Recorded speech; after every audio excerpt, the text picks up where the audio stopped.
listen, I mean, I'm sure you're still processing everything, man. It's been a whirlwind week, but I mean, you come in under impossible circumstances, you deliver like you did tonight.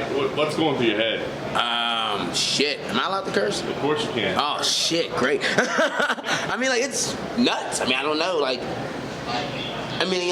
people always say if you really push and push and push and push for something, it'll actually happen. But I've been pushing like this for a long time. And I've hit a lot of bumps in the road, a lot of stumbling, a lot of trip-ups, injuries, all kind of stuff, all kind of insanity. And now I'm right where I'm supposed to be.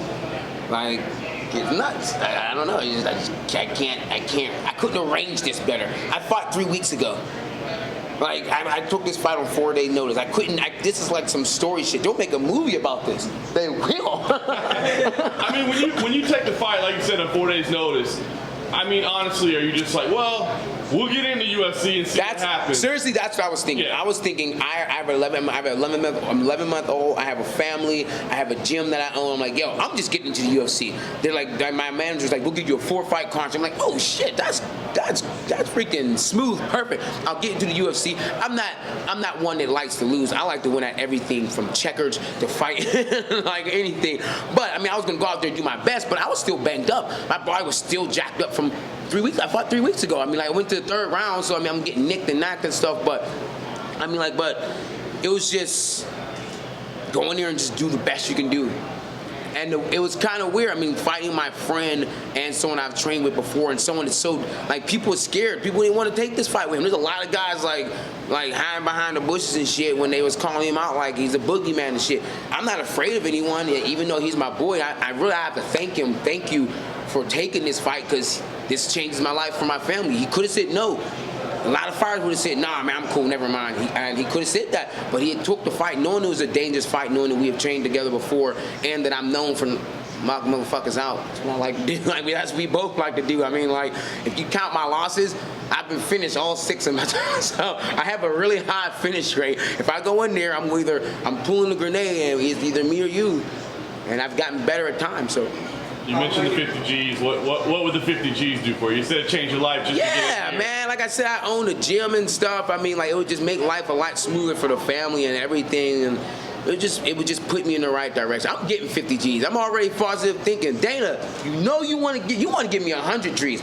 You said you can win performance of the night and knockout of the night. I took that fight on 4 days notice. This is my 2nd fight in 3 weeks, and it's my 2nd knockout. That's knockout of the night and performance. 100 G's, Dana, because you the man, Dana. Send this message to you. I want to meet you too. Khama, you're clearly making the most of your time on the mic and with the media. You know, you talked about it. You're in the small show now. You're in UFC. What's been your favorite part of being part of the fight week and everything else that goes on? Seriously, the fighters are the fighters, the big name fighters were like super cool, man. Like, they were like, I met DC my first day in here in the sauna, and I was like, yeah, man, I'm fighting one of my buddies. He said, man, fuck that, you gotta get your money, man. Like, him and his team were super cool, and I pulled out Sweet Sweat, and he was screaming at me, telling me to put it away because it makes him have like bad memories of cutting extra weight. So I mean, everyone that I met was super cool, and like even the UFC staff was freaking amazing. Just make me feel like really welcome, and like they're really appreciative of me taking a fight on short notice. And it was just like good vibes. I didn't have no negative vibes at all. Like, it was amazing. It was nuts. So that's pretty much it. Back then, it was one short notice. Did it have any benefit effects? Did they have to sit on it?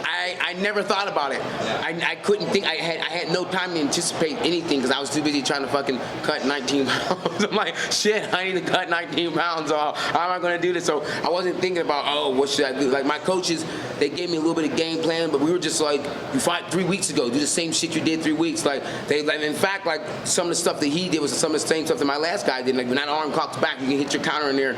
It's kind of like the same stuff. It's position, like small technical stuff. I said this once, I'll say it again. Tony Ferguson said it first. The only thing you can control in a fight is your pace.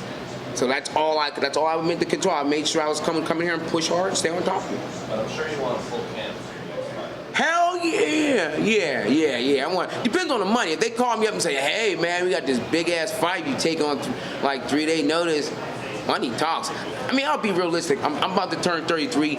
I'm really not trying to be a world champion. I don't really give two shits about belts except for the ones that hold my pants up. I want to make money, lots and lots and lots of oogobs of money. And I want my kids to be able to watch highlight videos of me and be like, oh my God, my father was a world destroyer. So I want to get fights where these people want to sit in there, like that fight tonight. As you can see, me and Devontae, like, I can wrestle. I'm from Pittsburgh, from Pennsylvania. We wrestle. I just don't like to. I prefer giving people what they want to see, and that's knockouts. It's been a long road for you to get here, and I know maybe a couple of years ago you were probably on their radar and you had some setbacks. How much do you feel like that did make you a better fighter tonight? You know, just having a short notice situation and capitalizing. Oh yeah, I mean, like I think every failure in my life has brought me to this point. Obviously, because I'm here, like it's inevitable. I mean, it was weird. I just kept thinking like Thanos, man. I'm like, you can dread, run from it, but destiny still arrives. I mean, like that's just how I feel. I'm like, there's been so many things that have happened, so many times where I haven't really been pushed to the front, and all kind of different stuff, and like bad weight cuts, bad fight, and then it leads to this. So I can't really get around it. Like I knew this was where I was supposed to be a long time ago, and I put it in my brain. I just kept pushing forward, and now I'm here. Like knockout on ESPN on 4-day notice. Like I think that's a record. I'm pretty sure that's a record. I'll have to check back and see, but I'm pretty sure that's a record. Some kind of record. Did you talk to Dana White after the fight? No, I want to meet you, Dana. I haven't had a chance. He was cool as hell at the weigh-ins. At the weigh-ins, I turned around to go shake Joe Rogan's hand. He like called me over, like come over this way. So I haven't had a chance to like sit down and actually talk with him and stuff, but I look forward to it. Before you left the game, what was that exchange? I told Joe I need to be on this show because I'm a philosopher. My brain is I'm way out there. I like to think differently. So I'm like Joe, if I got on your show, dude, we can get out there and get enlightened and shit. So he's like, it'll be soon. Joe, get me on your show. The people want it. Well, you're in the lightweight division. There's so many names in here. If you could have anybody, doesn't matter the numbers, doesn't matter whatever. Who are some guys you want to mix it up with? There's a couple of guys, I can't think of their names right now. Like, seriously. I'm not being an asshole when I say I would love to fight Conor McGregor. It's not a lie. Like, he's a freaking striking. I would love to fight, like, striking. Like, anyone that, like, pushes me outside of my boundaries, I think, can push me, like, to the next level with my striking. I would love to fight them. There's a couple of other guys, too. I can't, like, my brain's in a million places. All I can think of right now is, like, the top-level guys right now. And I'm like, I'm a type of guy, I know how to take my time getting things. I'm not gonna be like, oh, I want that guy. So even though Cowboy is fighting Justin Gaethje, and I would love to fight the winner of that shit, because those guys throw heat. And I mean, like, that would be the type of fight that I could anticipate blood, guts, and ass everywhere. So it would be beautiful to see it. But, you know, we'll see. There's two for me. One, what's the most enlightening thing you and Joe Rogan talk about? The most enlightening thing we would talk about, or we did talk about?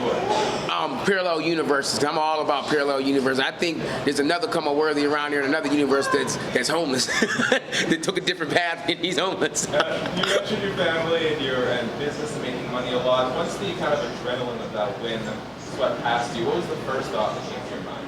Oh, I was instantly like, I just know I was instantly thinking like, oh, my baby girl's gonna be able to see this in like 4 years, and like I mean, I come from Pittsburgh, it's a small town and stuff, so like people always tell like, oh, I remember when your dad took this fight on 4 days. I can get knocked out in my next 6 fights and never do anything, but for the rest of her life, people will always come to me, I remember when you're. So I figured that'd be something cool for a kid to have, that immortal moment that like never dies, basically. I mean, like, I think it'd be a way for me to live on even after I'm gone. What'd you make for the fight 3 weeks ago? Huh? What'd you make for the fight 3 weeks ago?